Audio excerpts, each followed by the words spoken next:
From a very young age, we were taught to identify animals based on what we can see from a distance. The animal's facade is mainly thanks to one of the most underrated organ systems, the integumentary system.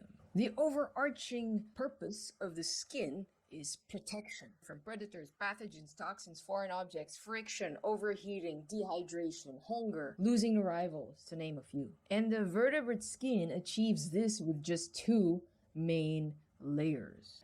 The epidermis is the outermost layer, and directly beneath that would be the dermis. And this is about as far as we can go in terms of similarities. We will skip the layers of the skin because Crash Course actually discusses this in greater detail. And as I said, I don't like to be repeating what has already been done really well. So just keep in mind that the different sublayers of each main layer, as well as the other features that come with them, will vary depending on the vertebrate we're looking at. Now, just for a general comparison, for example, the epidermis of fishes, whether they be jawless fish, bony fish, or elasmobranchs, it's relatively thin compared to the epidermis of tetrapods, and it does not undergo the process of keratinization. What the fuck is that? Another big word. Keratinization really is when living cells get impregnated with keratin, keep on pushing upwards to the surface to the point that the cells at the top layer start to get squished, and then eventually they die. In contrast, land-dwelling tetrapods tend to have a thicker keratinized epidermis to mainly protect against dehydration and corrosion. Now, being its surface that is outside, it is no surprise that the epidermis exhibits immense diversity in form and function. So we will first look at the derivatives of the epidermis, of which include this thing on top of my head. Glands. So they secrete mucus, sweat, toxins, pheromones, oils, and in mammals, milk. They can be classified based on composition, whether they're unicellular or multicellular, the shape, whether they're tubular or saccular or alveolar, and the method of secretion, whether they're merocrine, holocrine, or apocrine. Mucus protects against predators and pathogens, and it also helps reduce drag. In amphibians, mucus helps keep the skin moist, maintaining the watery film that they need to facilitate cutaneous respiration. Oils keep the skin from drying up and also have antimicrobial properties. Sweat helps prevent overheating via evaporative cooling. Pheromones and other scents are the text messages of the animal kingdom. What you cannot see, you can smell. Kahit nagtatago kayo, kung hindi kayo naligo, maaamoy pa rin kayo. Alam na nandun kayo sa kwarto.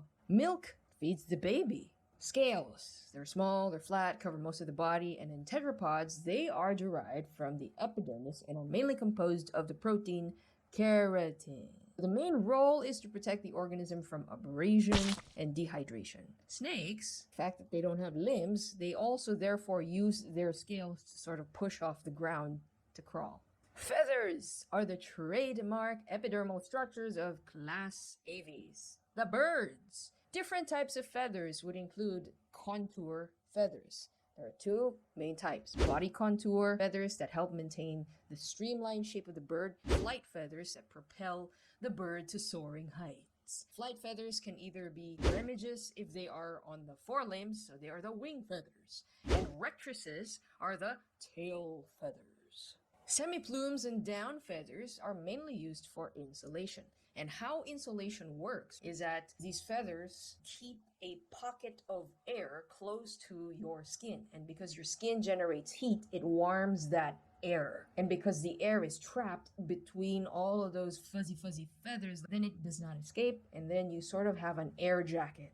Down feathers can be adult down feathers or baby down feathers. And then there's also a special type of down feathers called the powder down feathers, in which the distal ends of the feathers actually sort of disintegrate into a powder.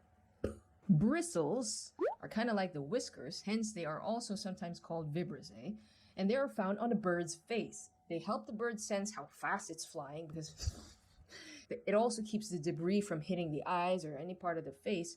And it also helps snag prey, because if you have the bristles here, and then maybe an insect catches here, so the bird goes back. Phyloplumes are special tactile feathers that are usually situated between the contour feathers, and they help the bird make subtle adjustments during the flight. Feathers are structures from the epidermis and they're technically dead. So the only way for the bird to feel it is to have a different feather connected to its nervous system that can tell it where the other feathers are in space. Beaks have a horny sheath called the rhamphotheca, because you ram it into stuff. With all the physical abuse that the beak goes through, it is a smart move to not smash your bones directly onto stuff. Hair and fur are epidermal structures that define class Mammalia. Vibrissae, so what bristles are to birds in terms of function as well as location, they're found on the face, the vibrissae are to mammals. Body hairs. Under hairs mainly function for insulation. The way this happens is pretty similar to how feathers provide insulation. Guard hairs are usually longer and stiffer than the under hairs and provide physical protection. Other derivatives or other hair-like structures but are actually tougher and harder would include quills and spines. And these are structures that mainly say, fuck off, do not eat me. Claws, found in reptiles, birds, and mammals, and they are clingy. So nails and hooves you can think of as modified claws for primates and ungulates respectively. To be able to move on land, you have to push off of or pull yourself towards something, which is usually hard, like the ground, or a rock, or a tree. So you need extra tough structures to be able to withstand the abrasive forces, the pressure, without really damaging actual living tissue. How about horns and pronghorns? So these are bones with a keratinous sheath. The main difference between pronghorns and horns is that pronghorns are forked and the sheath is shed, whereas for horns, they just continuously grow and they are never shed. Hair horn, usually you find this in rhinoceros. It's a compact tuft of hair. Nilagyan mo ng gel yung buhok, tapos tumigas yung gel forever. Ganon. Regardless of the type of horns, they're mainly defensive structures. Ischial callosities, apical pads, and palms. These are thickenings of the stratum corneum, and they grow in places that are constantly exposed to unusually high amounts of friction. Toothless whales have baleen, and this acts as a sieve to capture the food when the whale takes huge gulps of water, pushes the water out, and then the thing that remains in the baleen would just be the food. Because otherwise, you're going to swallow huge amounts of water and then you're going to be so full, it's like, bleh. First off would be dermal scales. They occur in fishes and are structurally more similar to bone and teeth. Fish scales come in different kinds and can be used as a basis for classification of these different fish groups. They help reduce drag and they provide a thin, flexible armor against predators and parasites. Osteoderms are derived from the dermis of tetrapods. They're mainly there to provide some extra oomph to the skin. Antlers are dermal bones grown by the males of the deer family. These are extensively branched, really massive, and they are shed. The whole thing falls off on a yearly basis. Chromatophores, also known as pigment cells, are responsible for giving color to the skin. Melanophores produce melanin. Lipophores contain fat-soluble pigment granules, and if they are in hues of yellow, then you would call those cells xanthophores, and if they're in hues of red, you call them erythrophores. Iridophores or guanophores contain the shining, shimmering, splendid guanine crystals that reflect light. The most straightforward function of color is visual signaling. So messages like, fuck off, how you doing, or nothing to see here, can be expressed with the right combination of colors.